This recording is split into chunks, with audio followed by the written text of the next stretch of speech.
What I want you to do for me is I want you to get into your seat and just think in a mindful fashion at the moment how you're sitting in your seat. Give yourself a little wiggle. Are you comfy? Come on, you've all got to do it. Come on, I'm doing it on stage. All right.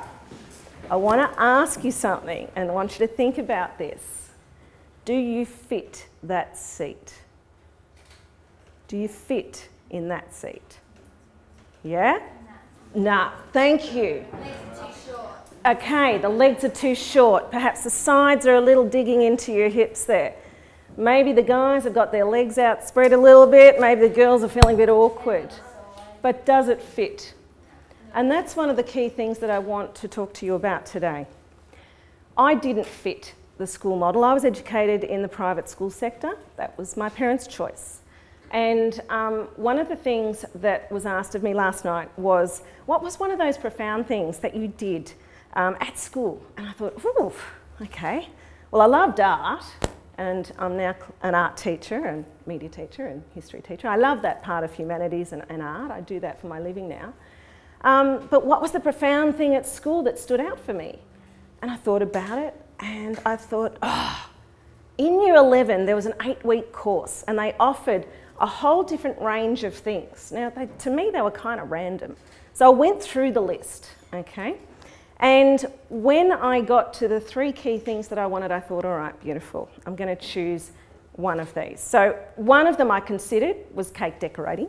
I don't know why, but I thought, well, you know, that could be interesting. The second one I looked at was sewing, because I really love making my own clothes. So that was kind of cool. But the third one was the one that I actually chose. And I chose the car maintenance course. I went home, promptly told Mum. Mum said, don't be ridiculous, and Dad said, that'll be handy. So I went back and I did my 8 weeks of car maintenance course. Now, having said that, I was lucky enough to acquire a little 1964 Morris 1100. It was bright purple, had a big bus steering wheel, it had a gear stick as long as my arm, and you used to have to go whoosh, whoosh, to get it into reverse. It had a big bench seat in ivory vinyl, it smelt like vinyl, and I had 2 whoopee cushions on it because I'm a little short, vertically challenged we call that, and I couldn't quite see over the bonnet. It had oil suspension, so when you went over the speed humps, it kept going over the speed humps. So that was my car. It was great, loved it. And what I did in my car maintenance course empowered me. Just remember, 8 weeks in year 11, and it's the thing I remember. I learnt what a coil was. I don't really remember what it does right now, but I know there was a coil under the bonnet. I had an east-west engine, a couple of spark plugs, learnt what they did to the engine, how it sparked off. What else did we learn? We learned where the oil went. And here's the tip. Don't put 2 cans of oil in the engine because you end up blowing big black smoke and you have to then have it all drained out anyway.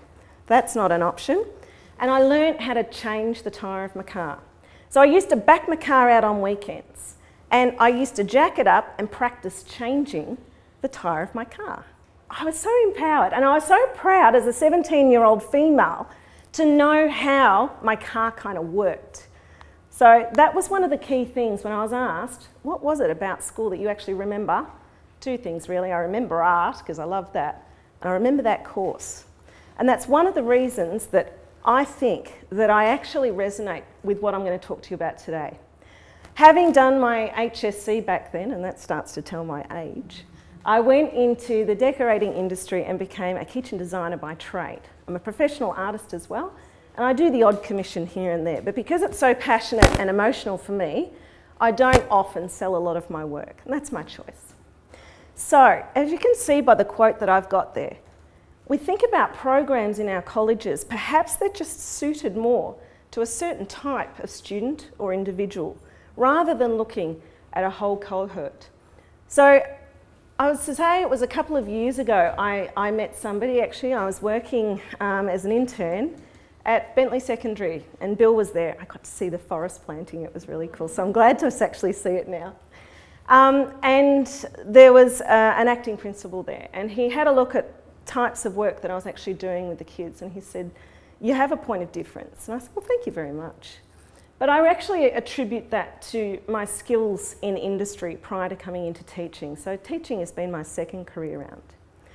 any rate, a job offer came up at this particular school, and I didn't get it the first time, but I managed to get it the second time round, which I was very, very lucky and blessed.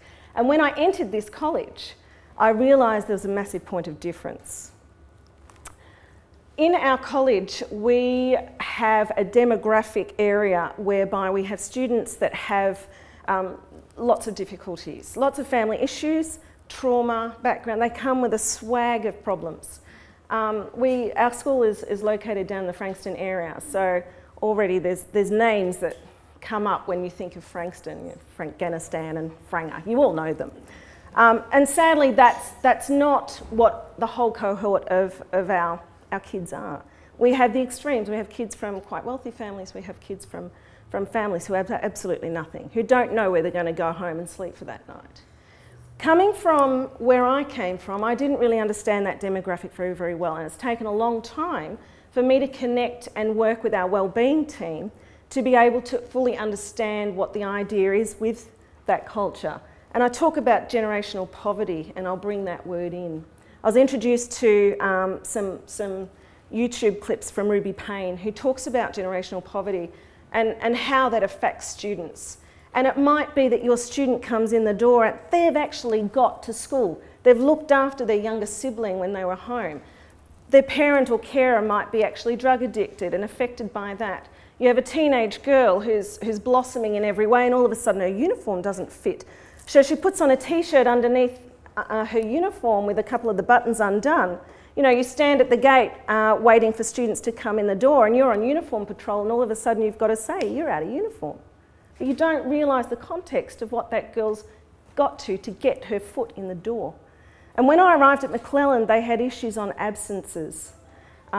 It was one of those situations where it was just growing in number. And so the school got together, the community of the leadership team got together and said, look, we've really got to do something about the absences. Now, there's some parts of that community that's out of our control. We knew that. But we had to come up with a strategy that would work effectively, not for just the kids with low literacy and low numeracy, or who are socially affected in some way. Perhaps they had some other condition, ADHD, IDA, you know what they all are. But something that actually touched the hearts of the whole community in that school, in that college. They came up with an idea, an academy program that ran from year 7 to year 12, whereby it would be student-driven, student-led, student thoughts. So what we did is we surveyed our students and we said, what's the key thing that's going to get you back in the door? What is it that you want to learn at our college? And we will try and provide this for you. So we got a number of different ideas back from these students, and that information was absolute gold. What it did, it informed our leading teachers to construct the program around what the students wanted, not the other way. And that's how traditional education, to me, comes. It's already pre-planned. And you have to be that person wiggling in your chair trying to fit this model. It doesn't always fit. So what we ended up doing, we had some intervention programs already in place.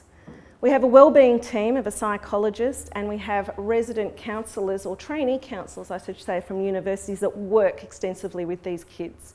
To put this into perspective, we have almost 200 of our students on a wellbeing plan. That's massive. We have an outreach program for students who just physically can't step in that door. Remember the young girl that I talked about just before? The one who's looking after the sibling, who's taking on adult responsibilities long before her age. We actually take the programs out to their homes. Sometimes they meet in the car park of Macca's. Sometimes they come in groups. But they feed off each other, they band together, and we take programs out to them. We've been lucky enough to then recruit some of those kids back in the door. And that's what we want. That's what education should be for people. To have that freedom and that movement to come back when those kids are ready. Not when we tell them, but when they're ready. The other program that we have is called Connect. There are some students, and if you're a teacher here, will know that not every kid can get through their entire day. You might have Flossie Joe in the corner that'll get through period 1, period 2. We get to recess, and then they're off with the pixies for the rest of the day. We've all got them.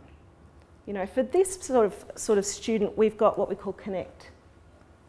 And it's centred around like-minded kids that just can't quite cope for their whole day in a mainstream schooling environment. So they have their own environment and they work in their programs suited to them.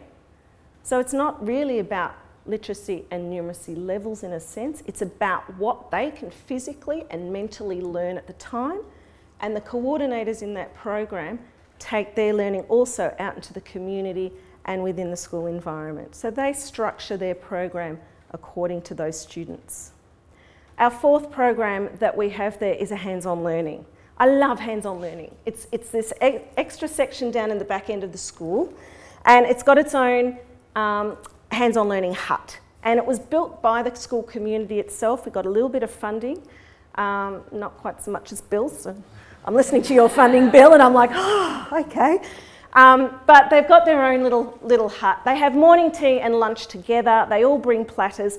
And for those kids, it's those kinesthetic learning kids that need that hands-on. Now, we know that trade schools really don't exist anymore, but there's some kids that really, really need the hands-on experience, that need to be able to do something with their hands all the time. So it might be an individual program, and it might be a community-based program that they work with. That hands-on learning program has an acclaim, that it was recognised as something that was really, really successful in our demographic area. And it became the inspiration for our MAP program, our fifth one. So within the program itself, the leaders got together and they said, okay, well, what do we want to base this on?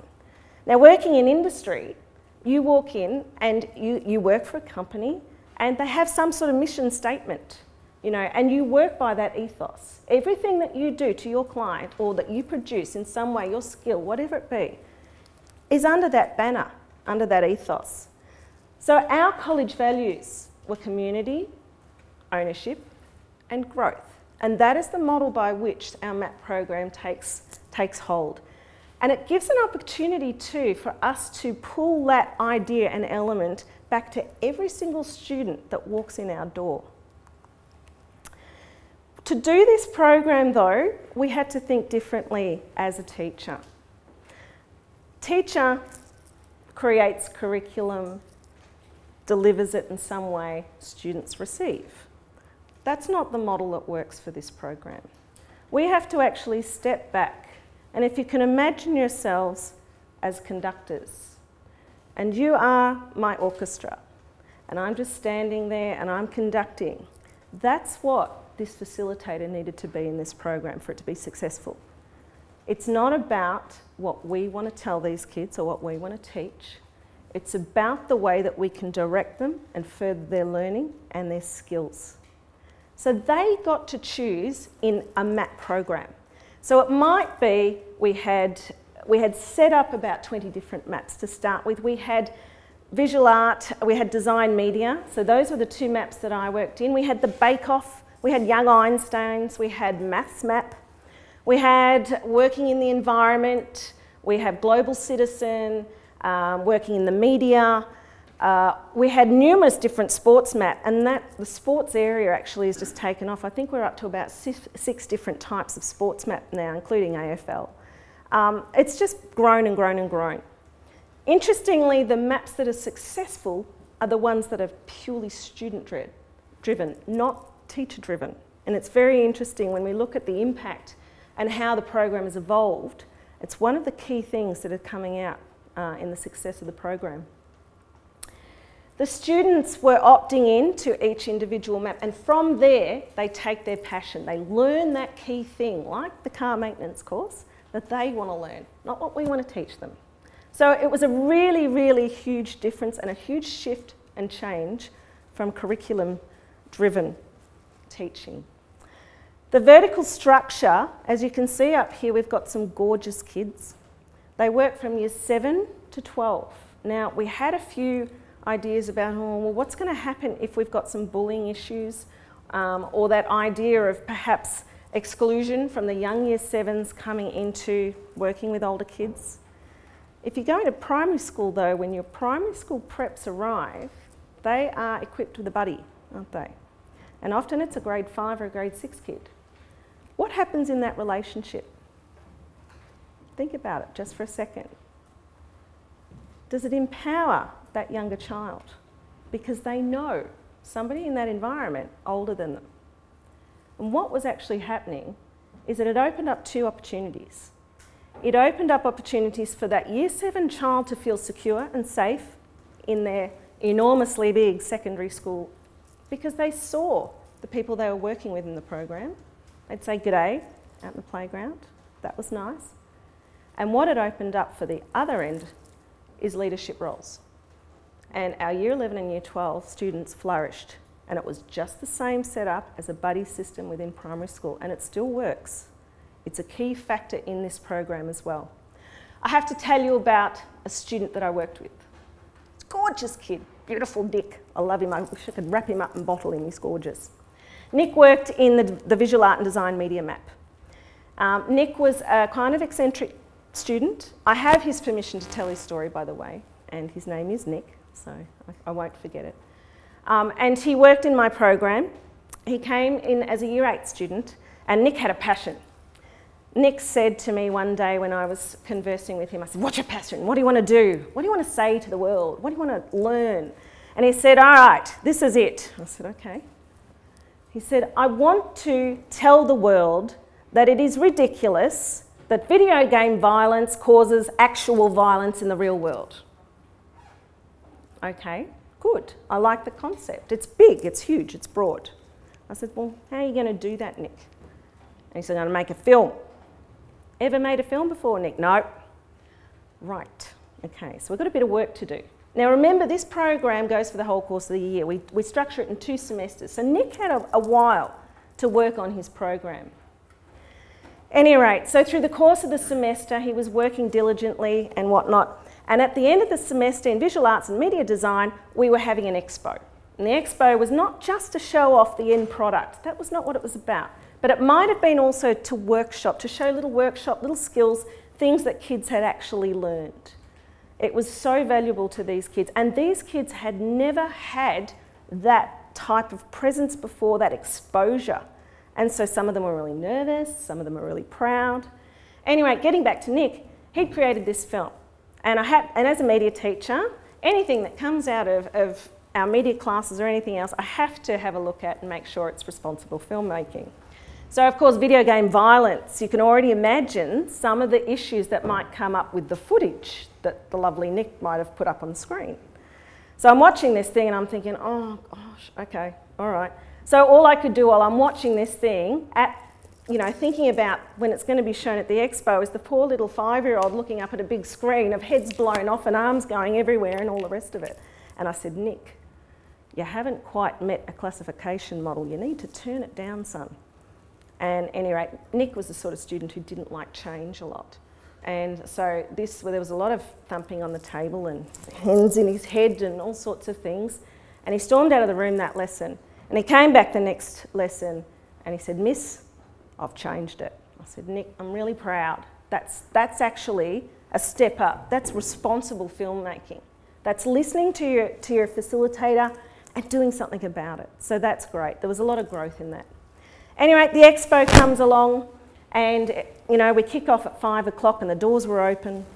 We've got artwork, we've got photography, we've got wearable art, so they're walking around in their wearable art. They've created design elements, things to scale, all sorts of things. Workshops were happening. It was all going on. So the doors opened at 5 and Nick comes in with his dad.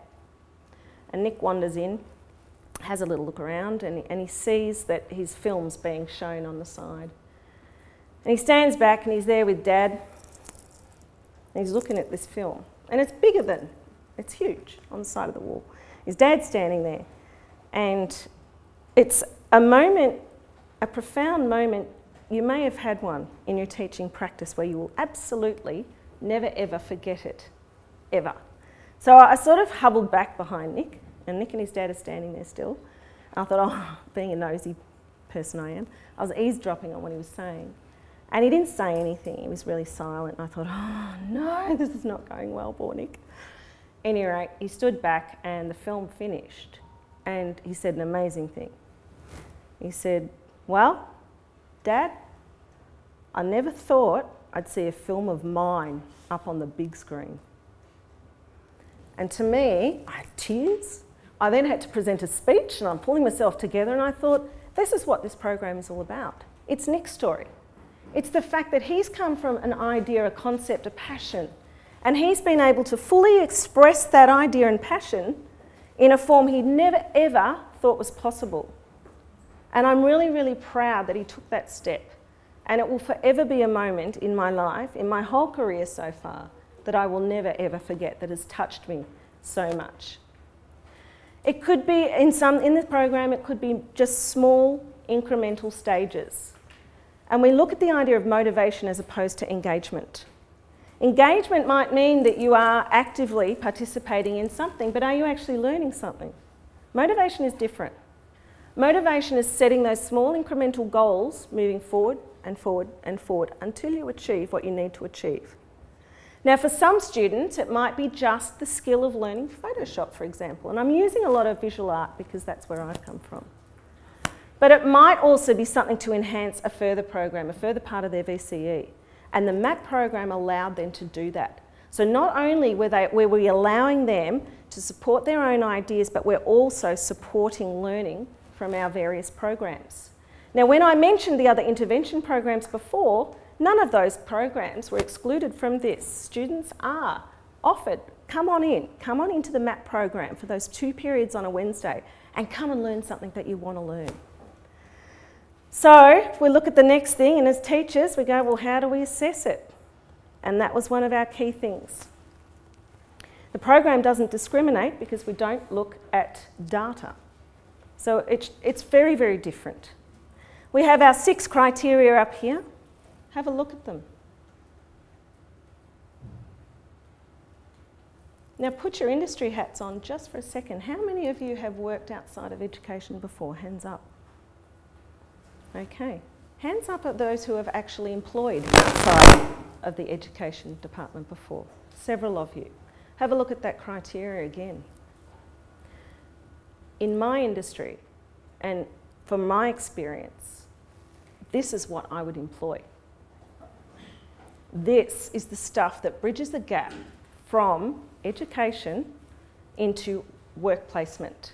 And for our kids at Frankston and McClellan, they need as many opportunities as they can to bridge that gap. And I believe that we have that in our MAP program. One last thing that I wanted to show you that we're very, very proud of is that, just as Bill said, think big. You know, it doesn't have to be small. It might be the small little skills that your student wants to learn, and you facilitate that in every way that you can. But it goes beyond that. Our sports MAP program was led by a teacher who had a 3-year scholarship over in Colorado, playing basketball. He came back and we were lucky enough to have him work with us. And he had a couple of connections. And I believe, you know, we talked about that before. Kari Anderson, I believe, pulled up that idea of connections, community.